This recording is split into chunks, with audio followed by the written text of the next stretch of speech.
بعض لوگ خواب دیکھ کر پریشان ہو جاتے ہیں اور بعض لوگ خواب دیکھ کر اپنے ہی معتقد ہو جاتے ہیں۔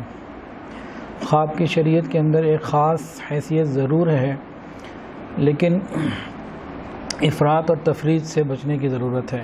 حضور پاک صلی اللہ علیہ وسلم نے ارشاد فرمایا، جب تم میں سے کوئی پسندیدہ اور بہترین خواب دیکھے تو اس کو اللہ تعالیٰ کی طرف سے سمجھے اور الحمدللہ کہے، اللہ کا شکر ادا کرے۔ برا خواب دیکھے تو نبی علیہ السلام نے ارشاد فرمایا کہ اگر تم میں سے کوئی برا خواب دیکھے تو بائیں جانب 3 مرتبہ تھوتو کر دے، تھوک دے، تھتکار دے اور پھر 3 مرتبہ استغفار پڑھے یا اعوذ باللہ من الشیطان الرجیم، اللہ تعالیٰ سے پناہ مانگ لے۔ تو یہ نبی علیہ السلام نے ہمیں مکمل ہدایات عطا فرمائی ہیں۔ ایک حدیث کے اندر آتا ہے، جو سچا انسان ہوتا ہے اس کا خواب سچا ہوتا ہے۔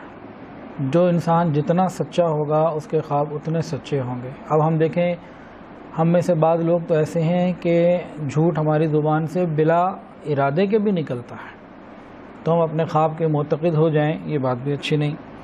ایک حدیث کے اندر آتا ہے کہ اچھے خواب نبوت کا 46واں حصہ ہیں۔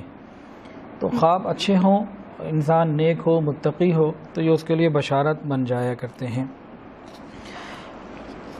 ناپسندیدہ خواب بیان نہ کرنا، اس کو بتایا، فرمایا کہ تم میں سے کوئی پسندیدہ خواب دیکھے تو اپنے دوستوں کے علاوہ کسی سے بیان نہ کرے، اور برا خواب دیکھے تو وہ بالکل کسی سے بیان نہ کرے، نہ دوست سے بیان کرے نہ دشمن سے بیان کرے۔ اچھا خواب صرف دوستوں کو بیان کرے۔ اس کی وجہ کیا؟ وجہ یہ بتائی گئی، ایک حدیث کے اندر ایک جگہ آتا ہے کہ انسان جب تعبیر لیتا ہے تو جو پہلی تعبیر دینے والا ہوتا ہے وہ تعبیر واقع ہو جاتی ہے، بعد میں پھر کسی سے پوچھتا بھی رہے تو وہ مسئلہ نہیں ہوتا، پہلی تعبیر واقع ہو جاتی ہے۔ تو حدیث میں بتایا گیا کہ انسان اگر تعبیر معلوم کرے تو وہ حبیب ہو اور لبیب ہو، دین کا علم رکھنے والا، خیر خواہ ہو، دوست بھی ہو، خیر خواہ ہو، اور دین کی سمجھ رکھنے والا ہو، تاکہ اچھی سے اچھی، خوبصورت سے خوبصورت تعبیر دے۔ دوست سے پوچھنے کی ضرورت اس لیے ہے، اگر کسی دشمن کو، حاسد کو خواب بتا دیا اور اس نے دشمنی میں حسد کی وجہ سے کوئی بری تعبیر دے دی تو واقع ہونے کا خدشہ ہوتا کہ واقع ہو جائے گی، اس لیے دوست کو بتانے کی ضرورت۔ اور بہت اچھے اگر خواب ہوں تو وہ حاسدین کو نہیں بتانے چاہیے۔ خواب کی مختلف اقسام ہوتی ہیں۔ ایک تو نبی علیہ السلام نے بتایا کہ ذہن کی، نفس کی باتیں ہوتی ہیں، اس کی کوئی حقیقت نہیں ہوتی۔ دوسرا بتایا کہ شیطان کی طرف سے ہوتے ہیں، وہ ڈراؤنے خواب، پریشان کن خواب ڈال دیتا ہے، اس سے بھی بچت کا طریقہ بتا دیا کہ اعوذ باللہ پڑھ لے، 3 دفعہ تھتکار دے اور پریشان نہ ہو، کوئی ضرر نہیں ہوگا، کسی سے ذکر نہ کرے، نہ پریشان ہو۔ جب یہ نبی علیہ السلام نے بتا دیا، ہمارے تو مزے ہو گئے۔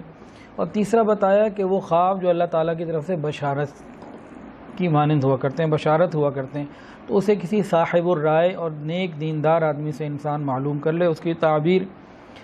بعض خواب ایسے بھی انسان دیکھ لیتا ہے، علماء نے لکھا کہ سارا دن جس مصروفیت میں وہ ہوتا ہے، جو سوچ وہ رہا ہوتا ہے، وہ رات کو نظر آ جاتے ہیں۔ ان خواب کی کوئی تعبیر نہیں ہوتی، کوئی حقیقت نہیں ہوتی، وہ بس ویسے ہی ہوا کرتے ہیں۔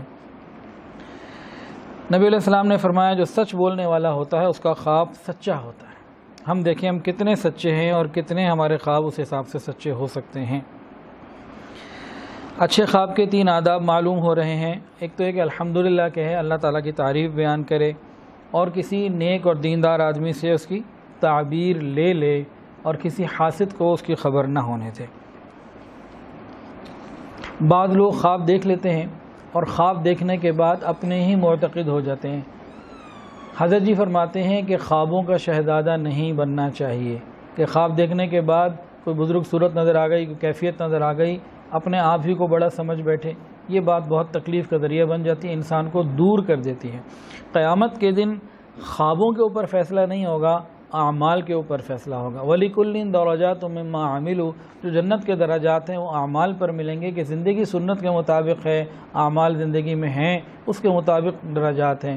اس نے اتنے خواب دیکھے، اس نے اتنے خواب دیکھے، اس نے اتنے خواب دیکھے، خوابوں کی بنیاد پہ فیصلے نہیں ہونے۔ بعض لوگ روزانہ خواب دیکھ لیتے ہیں، بار بار تعبیر معلوم کرتے ہیں، تو بھئی بار بار بھی تعبیر معلوم کرنے کی ضرورت نہیں۔ بعض لوگ پریشان کن خواب بہت زیادہ دیکھتے ہیں، کبھی دیکھتے ہیں کہ وہ بھینس دوڑتی ہوئی آ رہی ہے، کبھی دیکھتے ہیں کوئی سانپ آ رہا ہے، کبھی کوئی کتا آ رہا ہے، کبھی کچھ آ رہا ہے، عجیب عجیب چیزیں دیکھتے ہیں۔ تو ان کے لیے کیا ہے، ایک تو رات کو جب سوئیں تو دائیں کروٹ پر سوئیں، جو انسان بائیں کروٹ پر سوتا ہے دل نیچے آ جاتا ہے، جسم اوپر چلا جاتا ہے، یہ شخص ایک تو نیند پوری نہیں ہو پاتی، زیادہ وقت سوتا ہے، کوالٹی نیند سے محروم رہتا ہے، اور برے برے خواب بھی آتے ہیں۔ انسان دائیں کروٹ پر سوئے، آیت الکرسی پڑھ کے سوئے، چاروں قل وغیرہ پڑھ کے سوئے، جو رات کی دعائیں ہیں ان کو پڑھ کر سوئے، تو انشاءاللہ نیند اچھی آئے گی اور برے خواب نہیں آئیں گے۔ اس کا یہ سلسلہ۔ اچھا، یہ جو حدیث کے اندر آتا ہے نا کہ برا خواب دیکھنے کے بعد 3 دفعہ تھتکار دے، تھوک دے، تو یہی ایک دفعہ کسی نے حضرت مولانا یوسف خان صاحب سے پوچھا کہ جی ہمارے گھر میں تو کارپیٹ ہے، ہم کہاں سے تھوک دیں، یہ کیسے ہو سکتا ہے، اور ہائیجینکلی بھی یہ کیا آپ بتا رہے ہیں جی؟ انہوں نے فرمایا کہ دیکھو بھائی، آپ کے گھر میں کارپیٹ ہے، آپ کو تھوکنے کا حکم ہے، آپ ٹیشو پیپر لے کے ٹیشو پیپر پہ تھوک دیجئے۔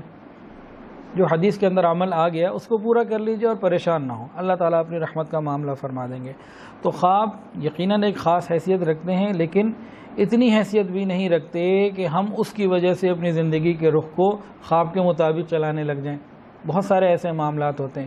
تو خواب ایک نعمت ہے، اگر سچا انسان، نیک اور متقی انسان ہے اور اچھا خواب دیکھا ہے تو اللہ کا شکر ادا کرے، برا خواب دیکھا ہے تو بھائی فکر نہ کرے، پریشان نہ ہو، اعوذ باللہ من الشیطان الرجیم پڑھ لے، اللہ تعالیٰ سے پناہ مانگ لے، اور رات کو اگر دائیں کروٹ پہ دعائیں کر کے سوئے گا اللہ تعالیٰ رحمت فرما دیں گے انشاءاللہ۔ اچھا، خواب میں نبی کریم صلی اللہ علیہ وسلم کو دیکھنا بہت مبارک عمل ہے۔ نبی علیہ السلام نے فرمایا، جس نے خواب میں مجھ کو دیکھا پس اس نے مجھے ہی دیکھا، شیطان میری صورت نہیں اپنا سکتا۔ یہاں پہ بزرگوں نے لکھا، علماء نے لکھا کہ شیطان بعض مرتبہ بعض بزرگوں کی تصویر بنا کر، شکل بنا کر کسی کے خواب میں آ جاتا ہے اور وہ شخص اپنا معتقد ہو جاتا ہے، لیکن نبی علیہ السلام کی شکل یہ کسی صورت نہیں بنا سکتا۔ نبی علیہ السلام کو جس نے خواب میں دیکھا اس نے نبی علیہ السلام ہی کو دیکھا۔ اللہ تعالی ہم سب کو نبی علیہ السلام کی خواب میں زیارت عطا فرمائے۔ نبی علیہ السلام کی خواب میں زیارت کے لیے جو سب سے بہترین بات ہے وہ یہ ہے کہ ہم اپنی زندگی سے گناہوں کو نکالیں اور ہر عمل کو سنت کے مطابق کریں، درود شریف کی کثرت بھی زندگی میں ہو، نبی علیہ السلام کی محبت بھی ہو اور آپ کی اتباع بھی ہو، پھر اللہ تعالیٰ یہ نعمت اپنی رحمت سے عطا فرما دیتے ہیں۔